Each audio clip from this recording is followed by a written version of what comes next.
대부분의 50대, 60대들은 은퇴 후 이런 이야기를 자주 합니다. 노는 것도 하루 이틀이지. 하루가 한 달, 1년처럼 길게만 느껴져요. 이젠 해외여행도 별 감흥이 없어요. 30년은 더 살아야 하는데 하루하루가 지루해요.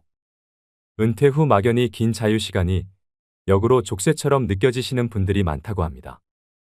65세 이상 노인 80% 이상이 취미생활로 TV 시청을 꼽았고 노년의 시간이 지루하다고 대답했습니다.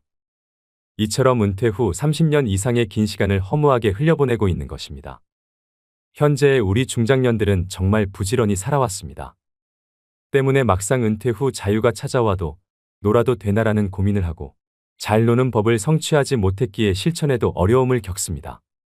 처음 몇 년은 친구들도 만나고 여행도 다니며 하고 싶었던 것들을 하며 신이 나지만 이내 막막해지는 시점이 오기 마련입니다. 먹고 살기도 힘든데 무슨 취미생활이냐고 생각하시는 분들도 분명 계시리라 생각합니다. 하지만 아무런 취미생활 없이 노후 생활을 보내게 되면 자존감이 낮아지고 우울증에 걸리게 될 확률도 높아지게 됩니다. 그렇게 되면 건강이 악화되고 병원에 방문하는 시간이 많아지는 악순환을 겪게 되지요. 퇴직 후 지나치게 남아도는 시간을 보내는 것이 중장년에겐 큰 도전일 수 있습니다. 하지만 노후에 무엇을 할 것인가에 대해 생각하지 않는다면 다가올 장대한 시간은 축복이라기보다는 고통 그 자체일 수 있습니다. 특히 성공적으로 준비하여 노후를 심심하지 않게 보내는 선배들을 보면서 이제 우리 사회도 재미있게 노후를 보내는 것에 더 큰 관심을 가져야 한다는 것을 깨닫게 됩니다. 오늘은 노후에 돈이 많이 들지 않으면서 행복한 노후를 보낼 수 있도록 도와주는 취미활동을 소개해드리겠습니다. 첫 번째는 탁구입니다. 우선 탁구의 제일 큰 장점은 다른 운동보다 근력과 체력이 덜 요구되어 남녀노소 같이 즐길 수 있습니다. 시간당 칼로리 소비량은 강도 높은 자전거, 수영, 달리기 운동과 비슷한 에너지 소비량을 자랑합니다. 30분당 300칼로리 이상을 소모하므로 다이어트에도 효과적입니다. 또 심혈관 건강에 좋습니다. 탁구를 한 달만 해도 심폐기능이 향상되고 체력이 높아지는 것을 느낄 수 있습니다. 심폐기능이 개선되고 체내 지방 성분이 줄어들어 혈관이 강화됩니다. 당뇨와 고지혈증, 고혈압 등 거의 모든 성인병은 혈관의 노폐물과 지방성분 증가로 발생하는데 탁구를 하면 빠르게 없앨 수 있을 정도로 건강에 효과적인 운동입니다. 또 탁구는 저렴한 비용과 더불어 공간 제약과 날씨의 영향이 적습니다. 공간을 적게 차지하고 날씨의 영향을 받지 않기 때문에 운동하고 싶을 때 언제든 할 수 있다는 자유로움이 있습니다. 집중력도 높일 수 있고 가볍게 운동하면서 부상 위험이 적은 스포츠이기 때문에 80대까지 무리 없이 즐길 수 있는 취미입니다. 두 번째는 독서입니다. 매일 책을 조금씩 읽는 것만으로도 두뇌의 정신활동이 자극이 됩니다. 한 연구에 따르면 독서는 뇌의 노화 방지에 높은 효과가 있기 때문에 알츠하이머 및 치매와 같은 정신장애를 늦춘다고 합니다. 독서가 뇌를 자극하고 활동성을 유지하여 뇌의 힘과 능력을 유지할 수 있습니다. 평소 짧은 영상, 자극적인 영상 등 주변에 노출되어 있는 많은 것들이 우리의 집중력을 떨어뜨리고 게으르게 만듭니다. 하지만 독서를 하는 동안 집중력을 향상시킬 수 있습니다. 또 노후의 독서는 무언가에 몰두할 수 있는 정신적인 공간을 제공하면서 노년의 일상적인 걱정으로부터 덜어주는 역할을 합니다. 매일 책 10장씩이라도 읽는 습관을 들이셔서 건강한 뇌와 정서적 안정감을 얻으시길 바랍니다. 이처럼 독서는 노후에 꼭 필요한 취미활동입니다. 세 번째는 걷기입니다. 걷기는 노후 운동으로 가장 기본적이면서도 인기 있는 운동 중 하나입니다. 나쁜 콜레스테롤과 중성지방 수치를 떨어뜨려 심혈관계 질환 예방에 도움이 됩니다. 특히 맨발 걷기는 발바닥 전체를 지압하는 효과가 있어 혈액순환을 촉진하고 신진대사를 활성화해 보이지 않는 속 건강을 지키는 데 이롭습니다. 또 걷기는 수면 호르몬 분비를 촉진해 수면의 양과 질을 동시에 개선시킬 수 있으므로 평소 불면증이 있는 사람에게 효과적입니다. 우울증 완화에도 큰 도움이 되는데요. 맑은 공기를 마시고 햇볕을 쬐면 행복 호르몬이라고 불리는 세로토닌 분비가 촉진되어 불안감과 우울감 등이 완화됩니다. 중년 여성들이 흔히 겪는 갱년기 증상 완화에도 큰 도움이 됩니다. 몸이 나빠지는 걸 막고 지금의 건강을 유지하는 데는 걷기만한 운동이 없습니다. 걷는 습관이 쌓이면 인생 후반에 보다 건강한 모습으로 되돌려받을 것입니다. 네 번째는 그림 그리기입니다. 어느 한 연구에서는 그림 그리기는 기분을 좋게 만드는 신경전달 물질인 도파민을 증가시키고 스트레스 호르몬을 줄여준다고 합니다. 실제로 저도 그림 그리는 취미를 가지고 있는데요. 그림을 그릴 때 복잡한 마음과 우울한 감정이 어느새 침착하게 바뀝니다. 그림 그리기는 손의 신경을 자극하는 운동적 요소가 뇌를 자극하여 두뇌 운동에 좋습니다.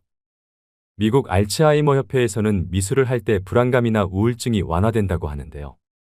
치매 환자 대부분은 전에 미술 공부를 한 적이 없지만 그림을 그리기 시작하면서 놀랄 정도의 창의적인 그림을 그려내며 증상이 좋아졌다고 합니다. 그림을 꾸준하게 배워놓으면 평생 취미로 삼을 수 있습니다. 장소에 구애받지 않고 적은 재료로도 얼마든지 가능하기 때문에 노후에 접근이 쉬운 취미 중 하나입니다. 5번째는 자전거 타기입니다. 50대에서 60대 분들께 추천드리는 취미입니다. 자전거 운동은 가장 대표적인 유산소 운동입니다. 허벅지와 종아리, 코어 근육을 많이 사용하게 되는데요. 이 근육들은 신체를 이루는 가장 비대한 크기의 근육이라 칼로리 소모가 가장 크고 우리 몸의 균형을 담당하는 중요한 근육입니다. 나이가 들수록 근육의 손실이 많아지는 우리에게 자전거는 선택이 아닌 필수로 나이가 들수록 해야 하는 운동이라고 말하는 이유입니다. 조금은 아이러니한 부분이라고 생각하실 수도 있지만 자전거는 무릎 관절에 아주 좋은 운동입니다.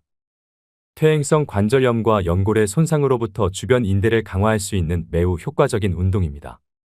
삼성서울병원 교수는 하루 30분 이상 일주일에 4회 이상 자전거를 타는 노인은 신장병이나 중풍을 최대 50% 이상 감소시키고 대장암 및 직장암도 40% 이상 감소시킨다고 밝혔습니다. 6번째는 식물 키우기입니다. 실제로 반려식물을 키우면서 자연과의 접촉을 하게 되면 혈압을 낮추고 마음의 평온함을 증가시킨다고 하는데요.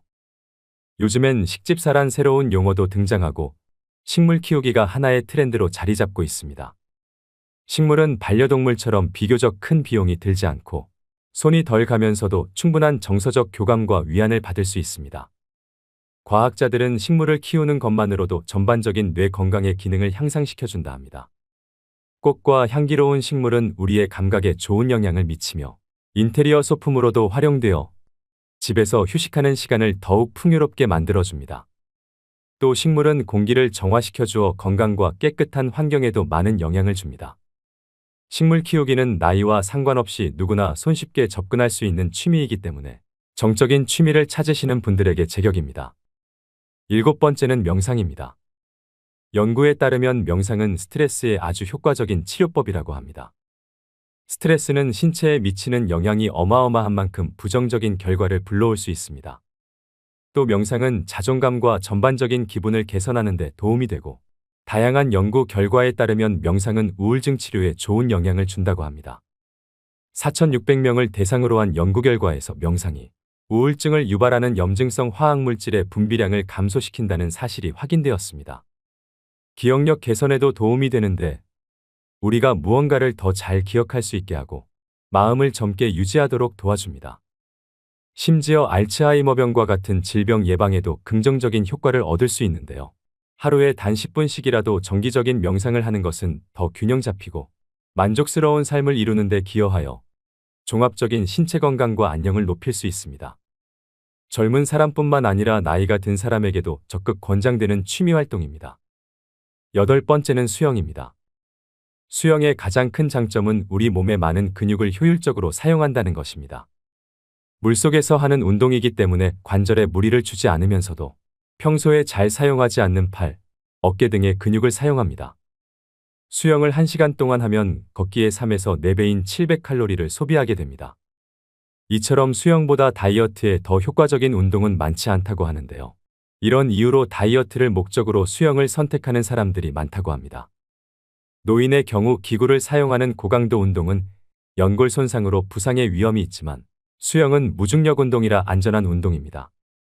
갓 태어난 아기부터 체력이 저하된 노인까지 즐길 수 있는 평생 스포츠라고 불리는 수영을 취미로 시작해보시는 건 어떨까요?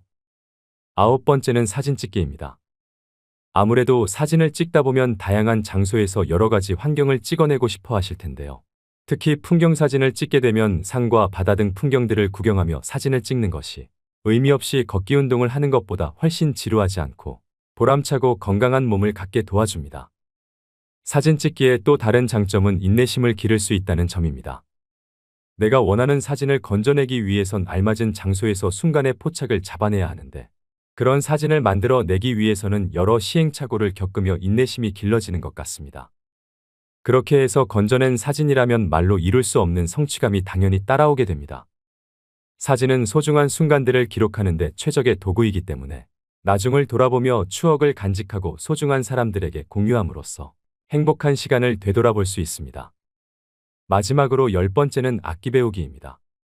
나이 드신 분들에게 악기 배우기를 추천하는 이유는 생활의 변화를 통한 즐거움도 있지만 배우는 과정에서 주변의 다른 분들과 교류하는 시간을 보낼 수 있기 때문입니다. 나이 들어가면서 혼자 있는 시간이 많아지기 때문에 사회적으로 좋은 친구를 만날 수 있는 계기가 될 수 있습니다.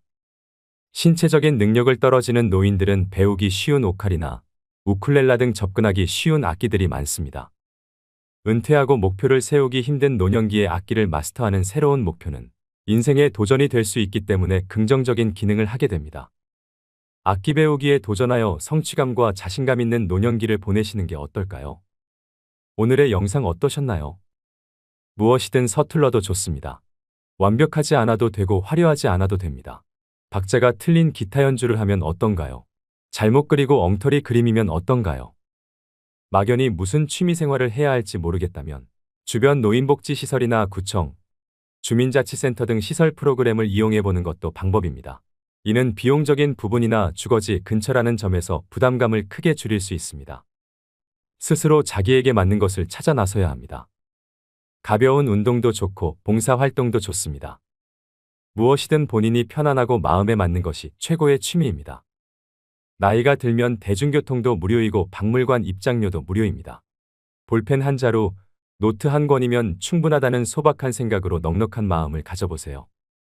젊은 시절 많은 고생을 했기 때문에 이제는 정신건강과 육체 건강을 잘 다스려서 자녀들이나 가족들에게 해가 되지 않게 본인 스스로 9988-1234를 잘 실천해야 합니다. 김병에 효자 없다는 말은 빈말이 아니며 요양병원에서 오랜 시간을 보내는 일은 줄이셔야 됩니다. 인생에서 제일 중요한 금 3가지가 있다고 하는데요. 바로 황금, 소금, 지금. 이 3가지 중에서 지금이 가장 중요하다고 합니다.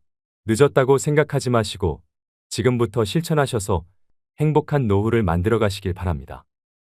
자기계발에 충실해서 인류사에 남을 작품을 영원히 남기고 떠난 위대한 화가이자 시인이었던 미켈란젤로처럼 구독자 여러분도 멋진 노년을 살아가시 바랍니다.